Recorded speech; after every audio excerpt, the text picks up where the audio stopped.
L'ordre du jour appelle la discussion en deuxième lecture du projet de loi adopté avec modification par l'Assemblée nationale relative à l'immigration, à l'intégration et à la nationalité.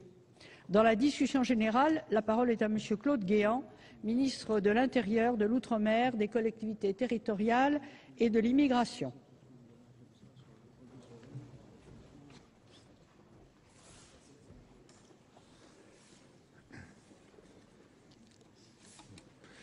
Madame la Présidente, Monsieur le Président de la Commission des lois, Monsieur le rapporteur, Mesdames et Messieurs les sénateurs, il y a un peu plus de 20 ans, avec la chute du mur de Berlin, l'Est de l'Europe s'ouvrait à la démocratie. Aujourd'hui, c'est au tour des pays du sud de la Méditerranée de s'engager courageusement sur cette voie. Face à cette situation, nous pourrions, c'est vrai, nous contenter d'une posture d'observateur passif. Nous devons bien au contraire, et je sais que vous en êtes comme moi convaincus, adopter une attitude responsable. Être responsable, c'est bien sûr apporter tout notre soutien à l'avènement de ces nouveaux régimes. Être responsable, c'est aussi faire face avec réalisme aux conséquences de ces bouleversements et en particulier à la pression migratoire qu'ils engendrent en direction de l'Europe. C'est aussi notre devoir vis-à-vis de nos voisins méditerranéens qui ont aujourd'hui plus que jamais besoin de toutes leurs forces vives pour se construire. Dans ce contexte d'espoir et de bouleversement, le projet de loi relatif à l'immigration, à l'intégration et à la nationalité que je reviens vous présenter prend donc une résonance toute particulière. Il constitue une occasion de traiter avec pragmatisme, notamment la question de l'immigration clandestine.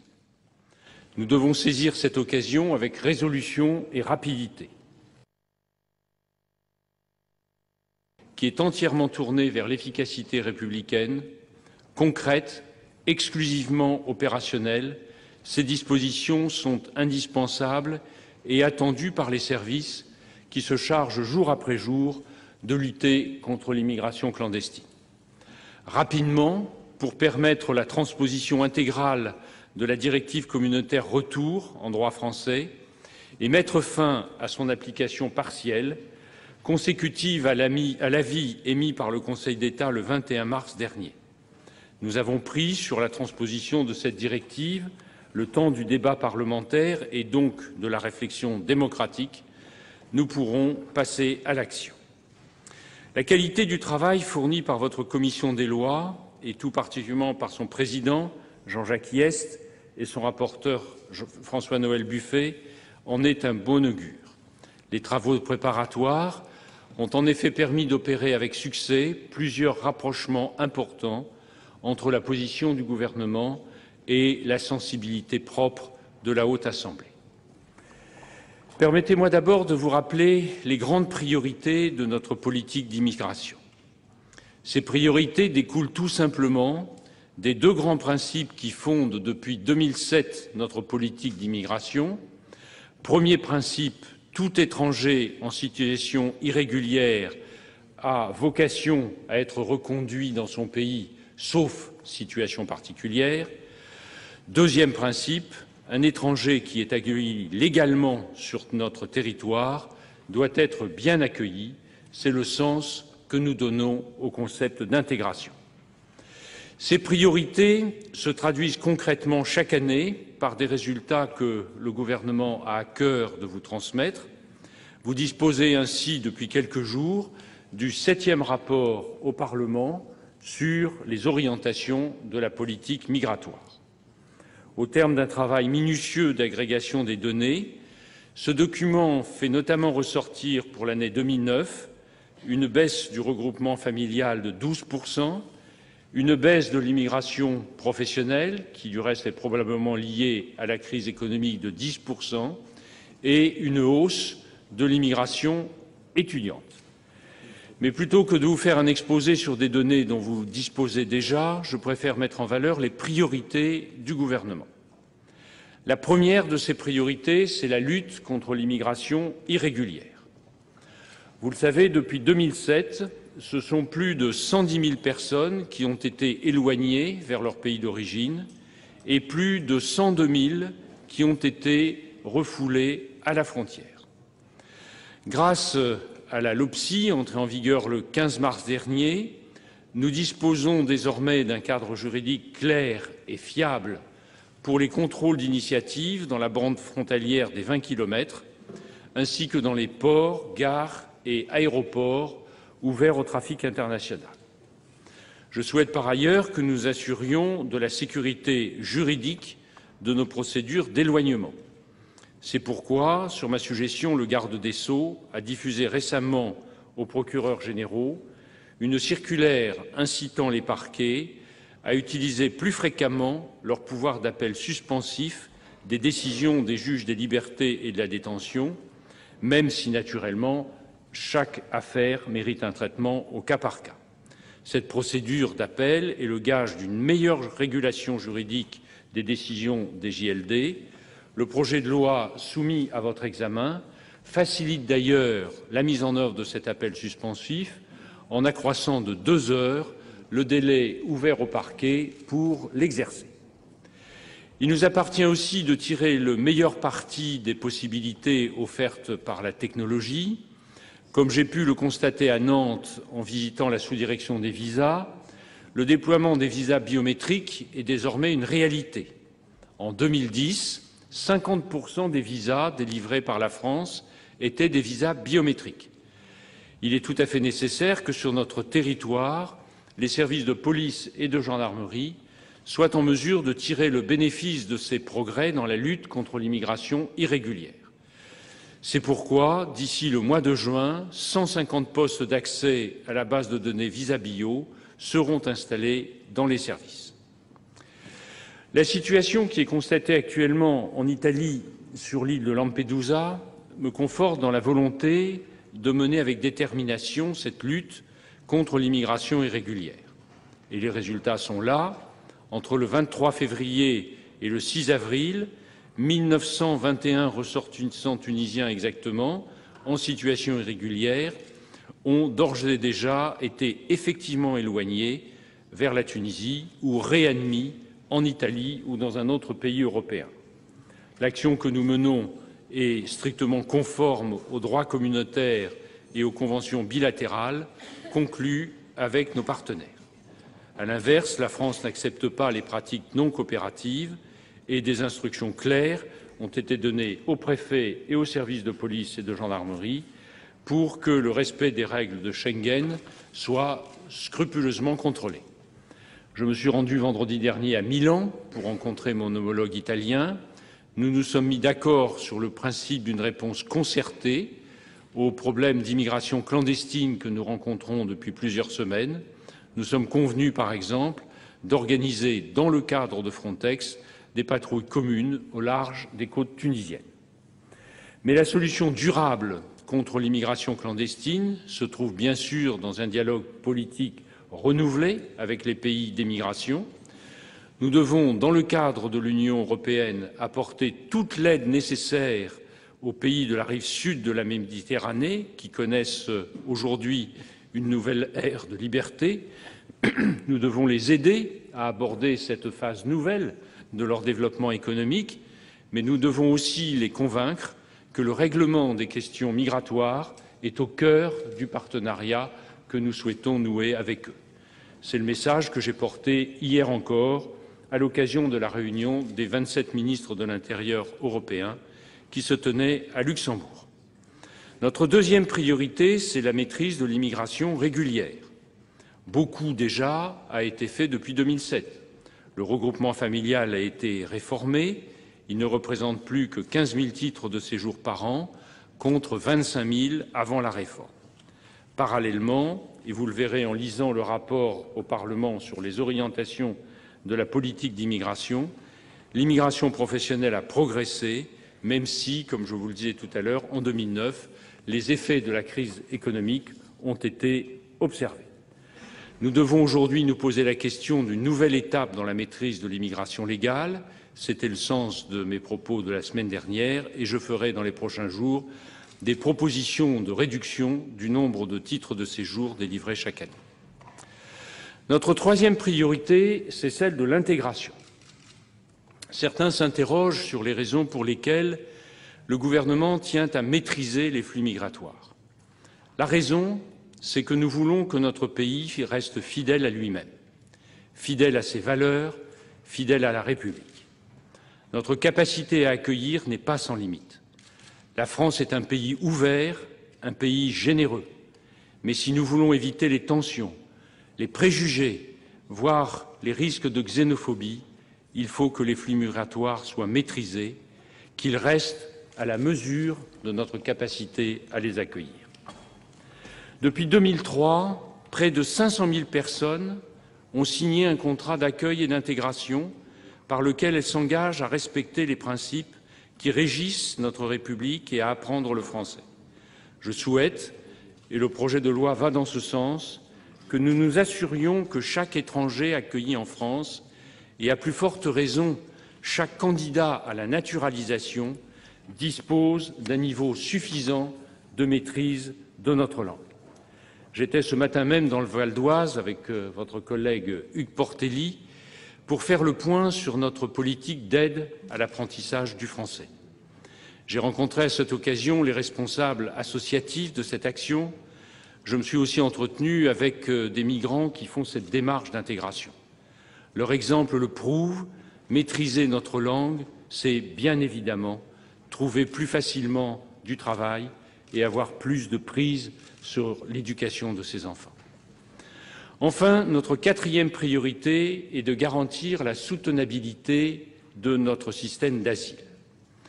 Notre tradition d'accueil des réfugiés politiques est et restera une valeur cardinale défendue et protégée par le gouvernement. Ce sont environ 10 000 réfugiés politiques qui sont accueillis chaque année par la France. Mais si les procédures d'asile ont une vocation, accueillir des réfugiés politiques, elles n'ont pas pour objet de contourner les règles d'entrée en France pour devenir une filière d'immigration. Or, nous assistons pourtant depuis 2 ans à une très nette augmentation des demandes, plus 20% en 2008, plus 12% en 2009, plus 10% en 2010 à nouveau. Nous devons lutter fermement contre toutes les formes d'abus, car ces abus portent préjudice, en définitive, aux demandeurs de bonne foi qui méritent la protection de notre pays. Face à cela, notre stratégie consiste à tout faire pour réduire la durée d'instruction des demandes d'asile.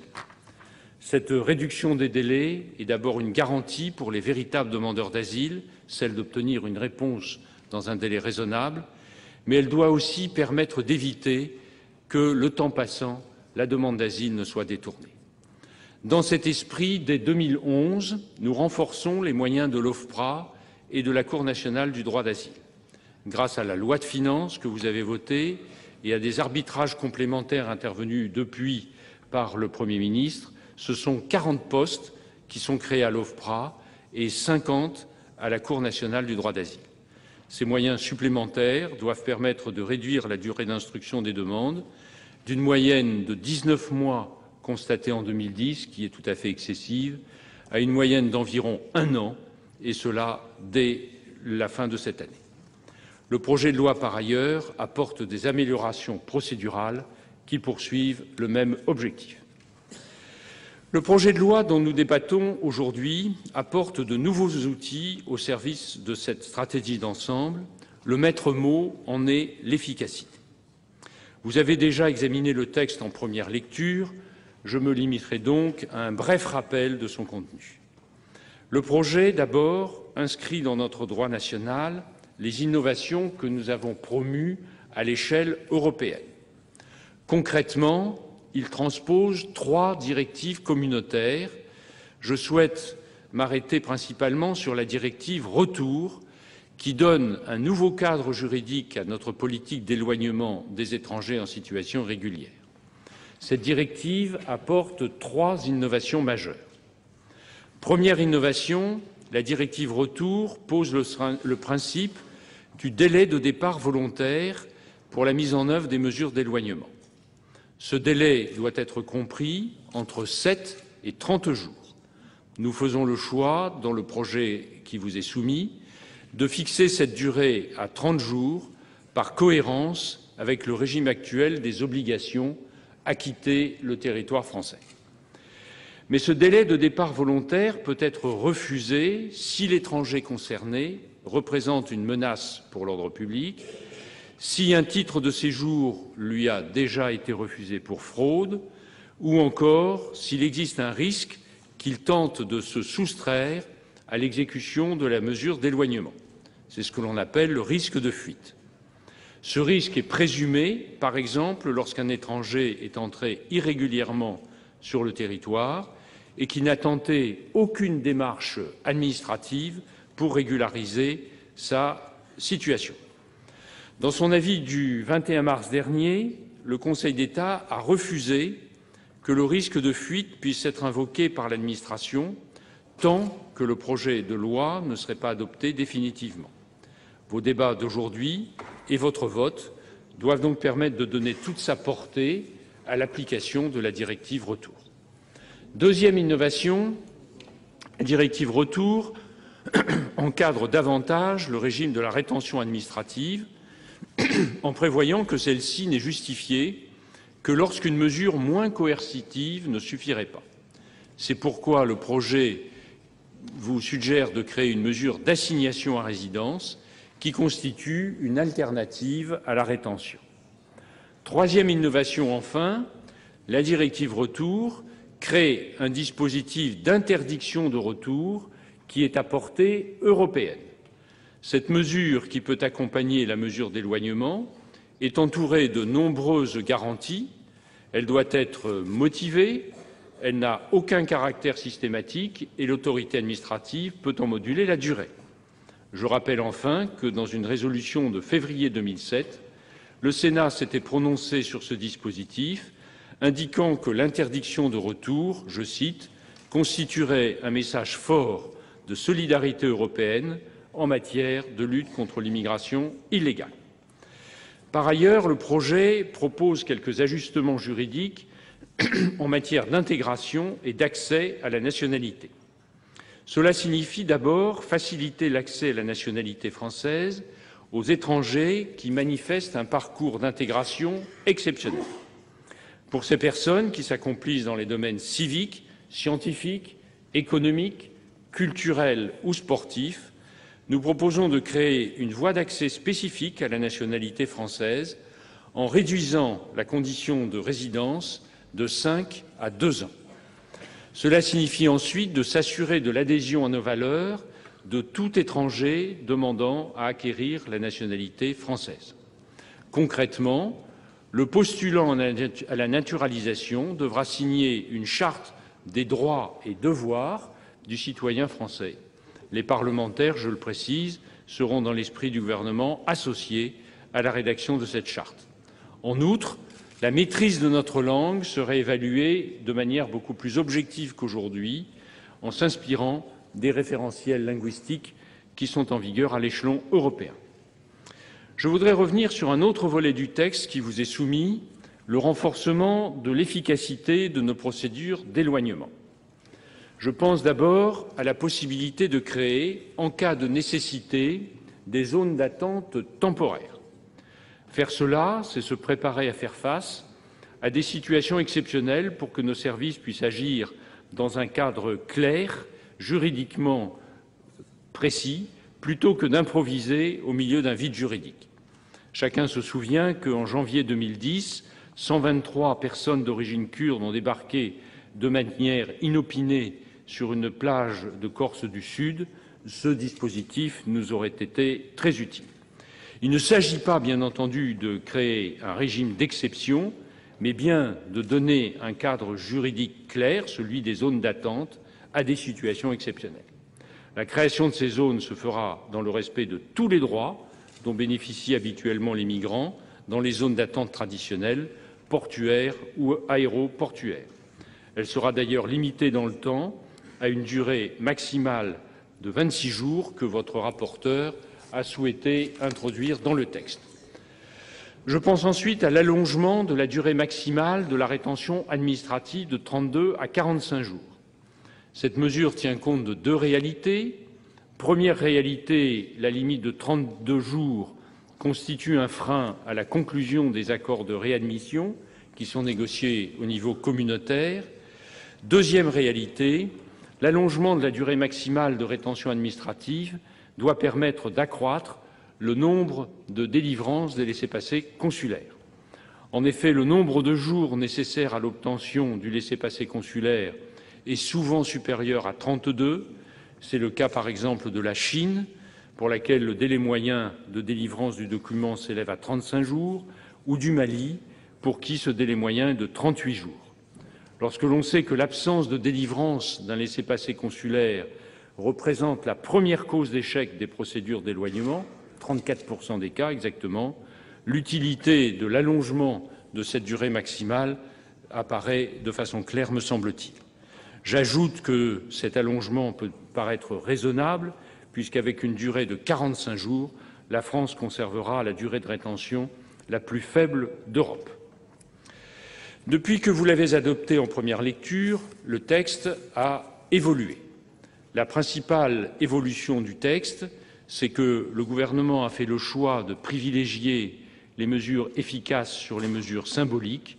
C'est dans cet esprit que nous avons accepté de ne plus faire figurer la mesure sur la déchéance de nationalité qui avait fait l'objet de quelques critiques dans votre Assemblée.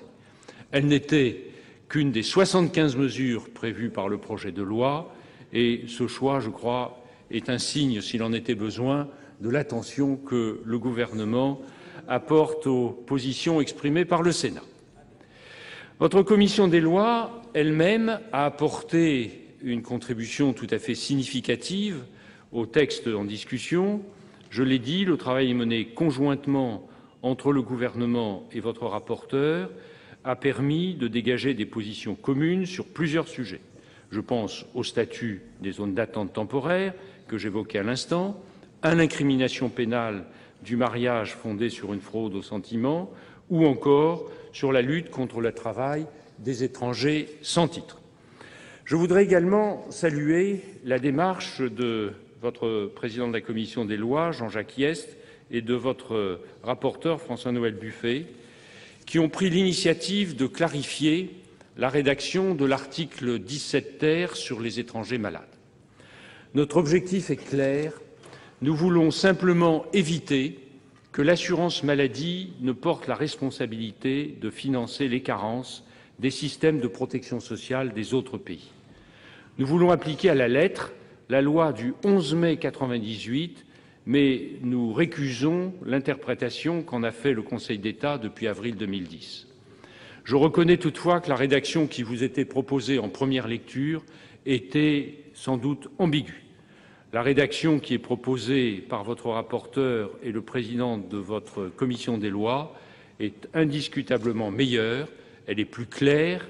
De surcroît, elle fait une ouverture en permettant à l'autorité administrative de prendre en compte des circonstances exceptionnelles et humanitaires tirées de la situation personnelle du demandeur pour décider l'attribution du titre, même si les critères ne sont pas remplis.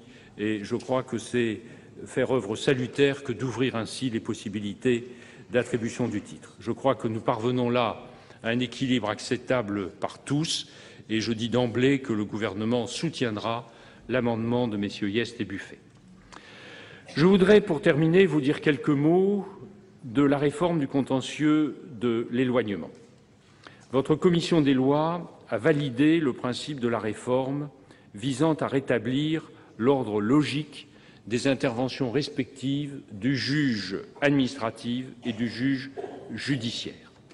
Je tiens à saluer cette position. Cette réforme, le gouvernement en est convaincu, est une bonne réforme. Elle apportera plus de sécurité juridique, une meilleure administration de la justice et elle ne porte en aucune façon atteinte aux droits des étrangers.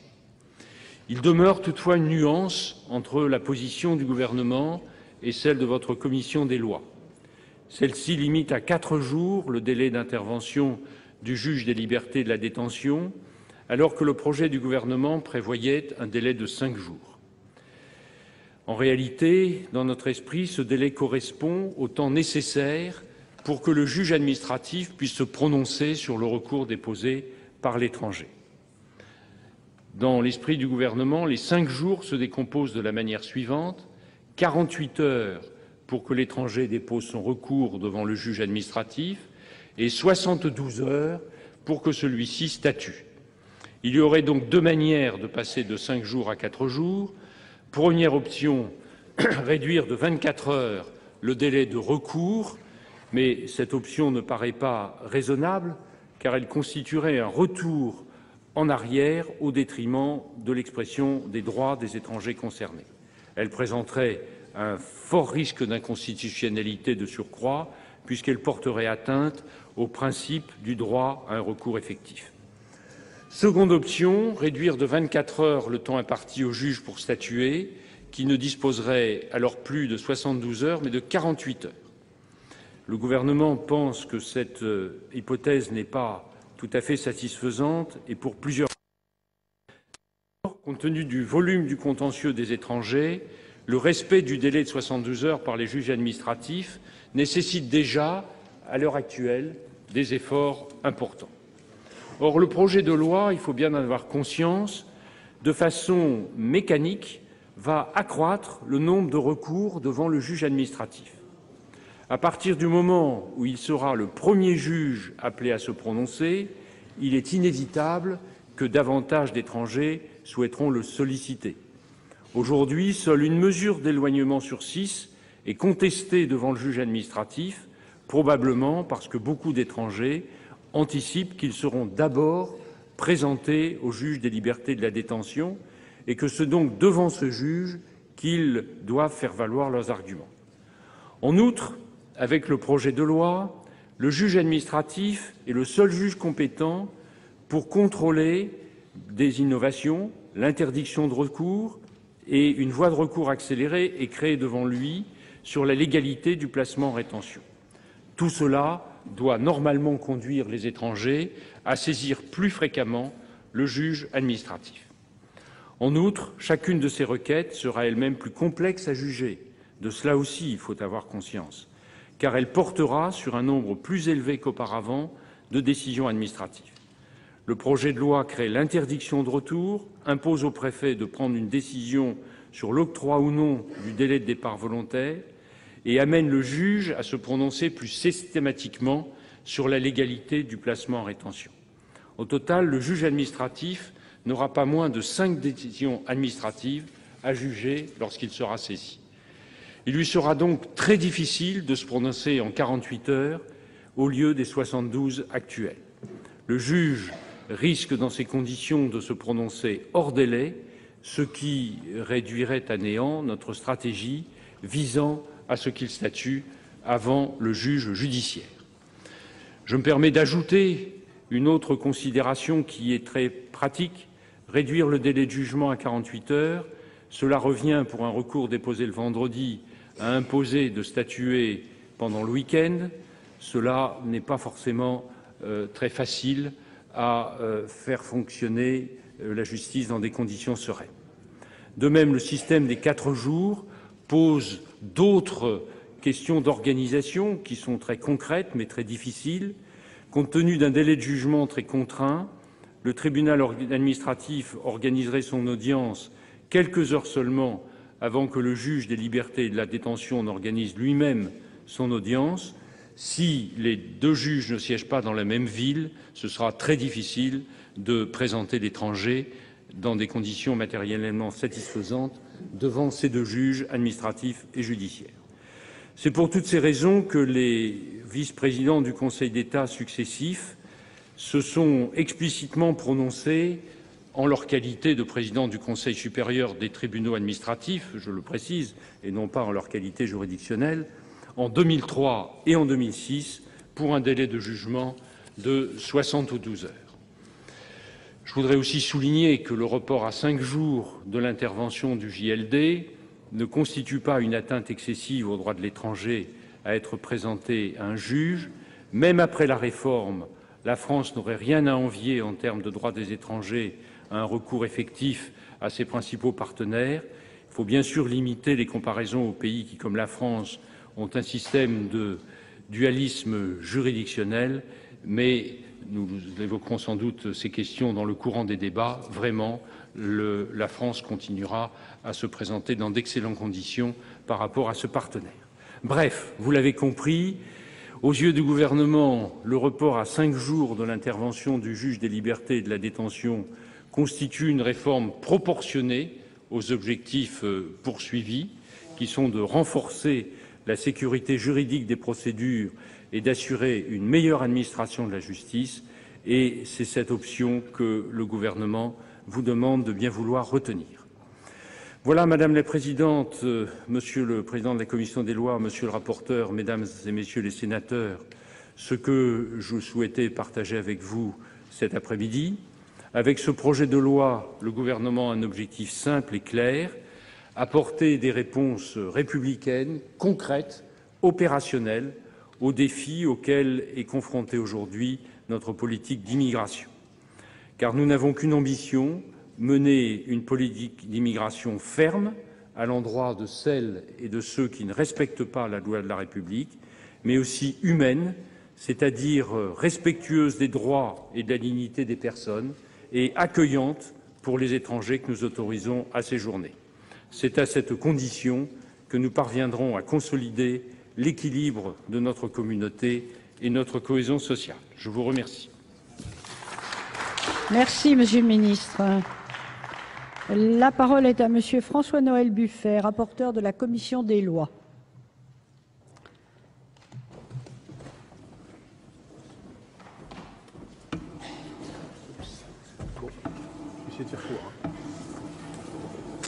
Merci beaucoup. Madame le Président, Monsieur le Ministre, mes chers collègues, nous abordons effectivement aujourd'hui la deuxième lecture du projet de loi relatif à l'immigration, l'intégration et à la nationalité qui nous a été transmis par nos collègues de l'Assemblée nationale le 15 mars dernier.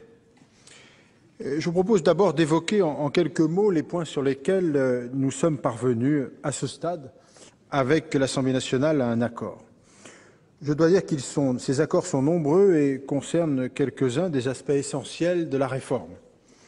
Tout d'abord, la transposition des mesures d'éloignement prévues par la directive du 16 décembre 2008 relative aux normes et procédures communes applicables dans les États membres au retour des ressortissants de pays tiers en séjour irrégulier, dite directive retour, a fait l'objet d'un accord entre nos deux assemblées. Rappelons qu'elle substitue au dispositif actuellement existant en matière d'éloignement des étrangers en situation irrégulière une mesure unique d'obligation de quitter le territoire, communément dénommée OQTF. Cette OQTF sera dans chaque cas assortie ou non d'un délai de départ volontaire selon des critères précis dont la Commission des lois du Sénat a souhaité qu'ils soient énumérés de manière limitative, comme d'ailleurs nous l'avions décidé en première lecture. Je pense que la simplification apportée par cette réforme est une bonne chose tant pour nos administrations, qui se voient actuellement confrontées à des choix difficiles du seul fait d'un manque de clarté des dispositions du Code des étrangers, que pour les citoyens et pour les étrangers eux-mêmes, qui seront ainsi mieux à même de comprendre le sens et la portée des décisions qui seront prises à leur encontre.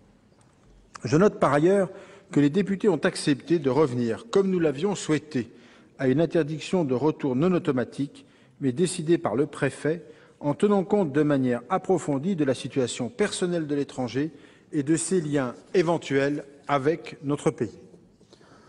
Nos deux assemblées ont également trouvé un accord sur les dispositions introduites par le gouvernement pour assurer une transposition plus fidèle de la directive dite libre circulation.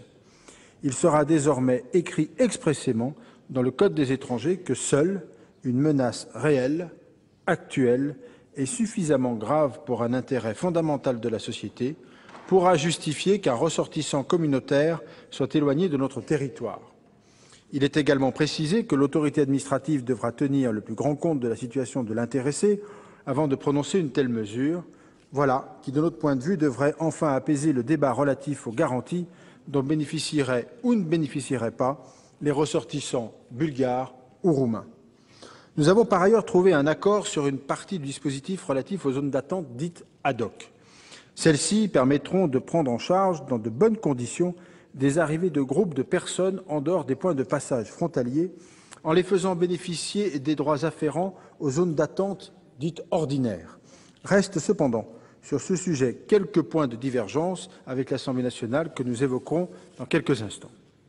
Sur les dispositions destinées à renforcer les conditions dans lesquelles l'assimilation de l'étranger à la communauté française est appréciée, les députés ont, en seconde lecture, ajouté des éléments relatifs à l'évaluation de la connaissance de l'histoire, de la culture et de la société française. La commission des lois a inséré des précisions indispensables, nous semble-t-il, pour assurer la plus grande équité entre les personnes. En particulier, il est nécessaire que les connaissances continuent à être appréciées, comme le prévoit le Code civil, selon la condition de chaque personne qui demande à être naturalisée. S'agissant par ailleurs de la disposition très débattue relative à la déchéance de la nationalité, l'Assemblée nationale, qui avait adopté cette disposition en première lecture, s'est ralliée en seconde lecture à la position du Sénat qui l'avait supprimée en séance publique. Un dernier point sur lequel je voudrais attirer votre attention, la plupart des dispositions relatives à la législation du travail et aux poursuites contre les travailleurs, non pas les travailleurs illégaux, mais les entrepreneurs qui emploient des personnes dans le cadre du travail illégal, font partie des points d'accord à quelques exceptions près. Il faut d'ailleurs se réjouir que nos travaux sur ce sujet se soient déroulés de manière relativement consensuelle. Voilà pour les points d'accord. J'en viens maintenant aux points de discussion qui restent pendants et quels sont donc les principaux sujets sur lesquels nous avons exprimé un désaccord avec les travaux de l'Assemblée nationale. Je voudrais, une fois, ça n'est pas l'usage peut-être à cette tribune, mais faire une toute petite mise au point qui me paraît importante pour le Sénat. Je voudrais dire que je regrette que nos collègues députés aient souvent rejeté sans explication aucune, des modifications que nous avions apportées dans le seul souci d'améliorer le texte qui nous était soumis. Mais je regrette encore plus que opposer nos travaux à ceux dits de, entre les parenthèses, la représentation nationale, comme l'a fait à plusieurs reprises le rapporteur de l'Assemblée nationale, ne me semble pas tout à fait digne de l'esprit du bicamérisme qui nous anime. Après tout, nous sommes tous élus au suffrage universel. Il fallait le dire, les jeunes diraient, c'est fait. Pour en revenir au texte, nous avons d'abord estimé qu'il convenait de mieux définir les zones d'attente ad hoc. En effet, le texte issu de l'Assemblée nationale permettrait de créer des zones d'attente ad hoc à caractère pérenne, ce qui ne correspond pas ni à l'intention initiale du gouvernement, ni à l'idée que l'on peut se faire d'un dispositif temporaire destiné à répondre à des situations exceptionnelles. La Commission a donc adopté un amendement qui permet de préserver ce caractère exceptionnel du dispositif en fixant une durée maximale de 26 jours correspondant à celle du maintien en zone d'attente ordinaire. Par ailleurs, l'Assemblée a adopté en séance publique un amendement supprimant le principe de l'acquisition automatique de la nationalité française à 18 ans pour les enfants nés en France de parents étrangers et ayant leur résidence habituelle en France.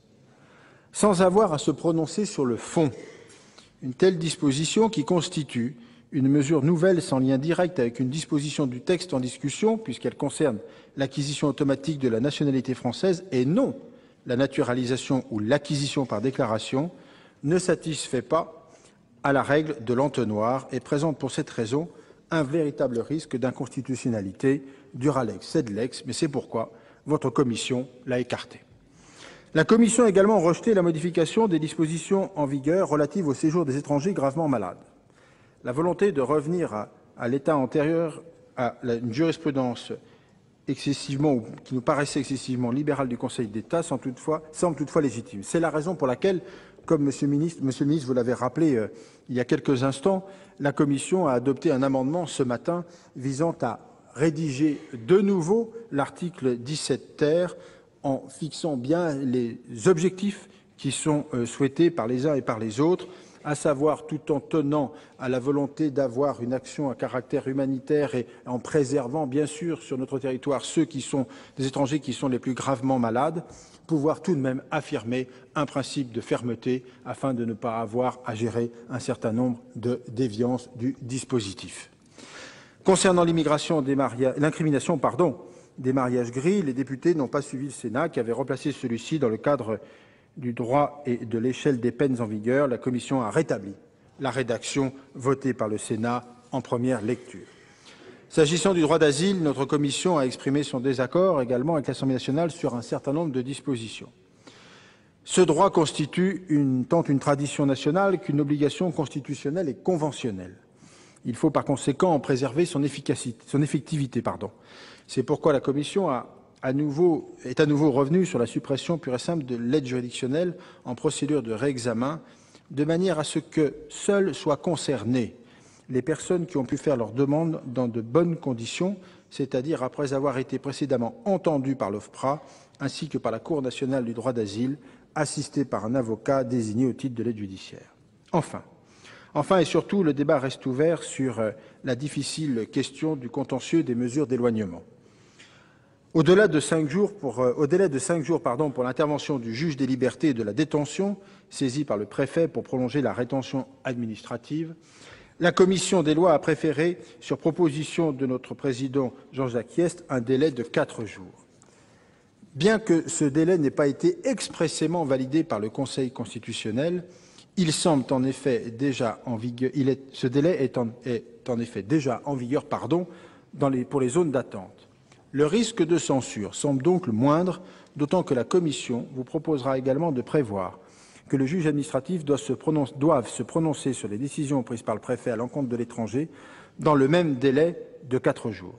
Sera ainsi préservé l'objectif de clarification des procédures juridictionnelles absolument nécessaires, comme l'avait redit le rapport Mazot, qui constitue le sens même d'ailleurs de cette réforme. Voici, mes chers collègues, les grands axes de modification adoptés par la Commission des lois pour la seconde lecture de ce projet, et c'est donc en l'état qu'il se présente à nous. Merci. Merci, chers collègues. Dans la suite de la discussion générale, la parole est à Monsieur Jean-Louis Masson, au titre des non-inscrits.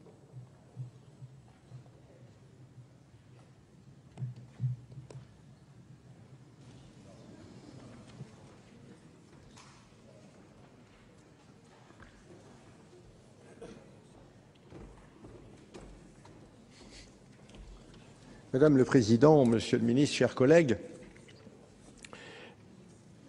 ce projet de loi qui concerne les conditions de séjour, qui est d'ailleurs très large, est un projet de loi qui conduit à apporter un certain nombre de réponses à des vrais problèmes. Ceci étant, je regrette très vivement que sur certains points, il n'aille pas assez loin parce que, à mon avis, et de l'avis quand même de beaucoup de nos concitoyens, les problèmes de l'immigration posent, disons, à l'ensemble de notre société un certain nombre de difficultés, un certain nombre de problèmes qui amènent nos concitoyens à souhaiter que, tout au moins un certain nombre de nos concitoyens dont je fais partie, à souhaiter qu'il y ait une plus grande fermeté.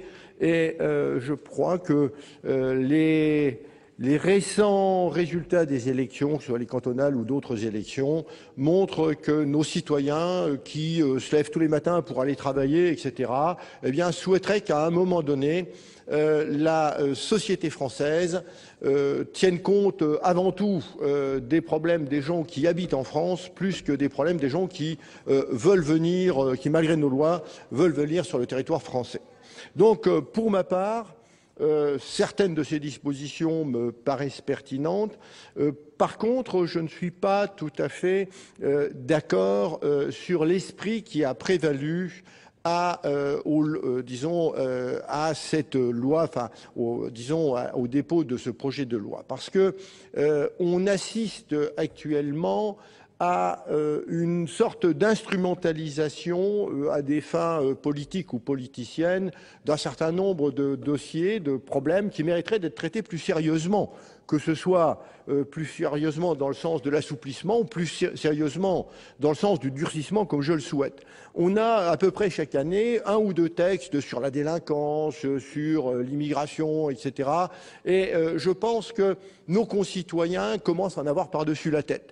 Parce que quand il y a des vraies difficultés, eh bien, on sort un lapin du chapeau en disant bah, tiens, on va lancer une idée. Et, le meilleur exemple de lapin du chapeau, c'était cette déchéance de la nationalité française. Bon, ça servait strictement à rien, mais on a secoué le lapin pour faire croire à nos citoyens qu'on faisait quelque chose. Alors, au lieu de secouer le lapin de la déchéance de la nationalité française qui n'aurait concerné peut-être qu'une ou deux personnes tous les 10 ans ou tous les 5 ans, il valait mieux peut-être prendre des mesures un peu plus coercitives.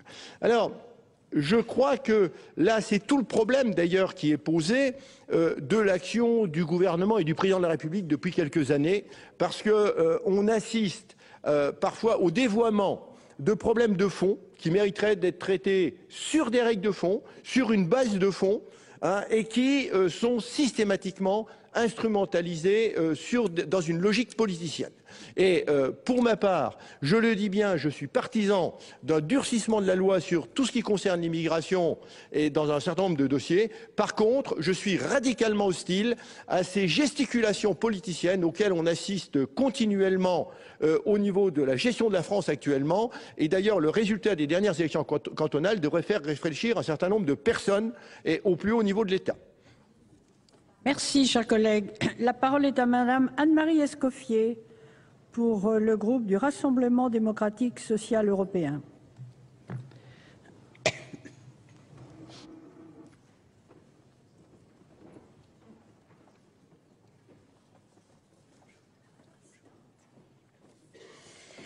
Madame la Présidente, Monsieur le Ministre, mes chers collègues, il n'y a aucune raison pour que la mondialisation croissante des échanges et de l'information ne s'étende pas aux mouvements de population. S'ils sont maîtrisés, les flux migratoires seront une richesse pour notre pays. D'ailleurs, la France a toujours été un pays d'immigration et elle doit à cette tradition une large part de son règlement. Nous quittons l'hémicycle du Sénat. Merci à vous d'avoir suivi cette séance. Si vous souhaitez la revoir, notre site internet publicsénat.fr. À suivre le journal de 19h présenté ce soir par Michel Grossior. Il reviendra bien entendu sur l'examen de ce projet de loi immigration, intégration et nationalité. Très bonne soirée à tous sur Public Sénat.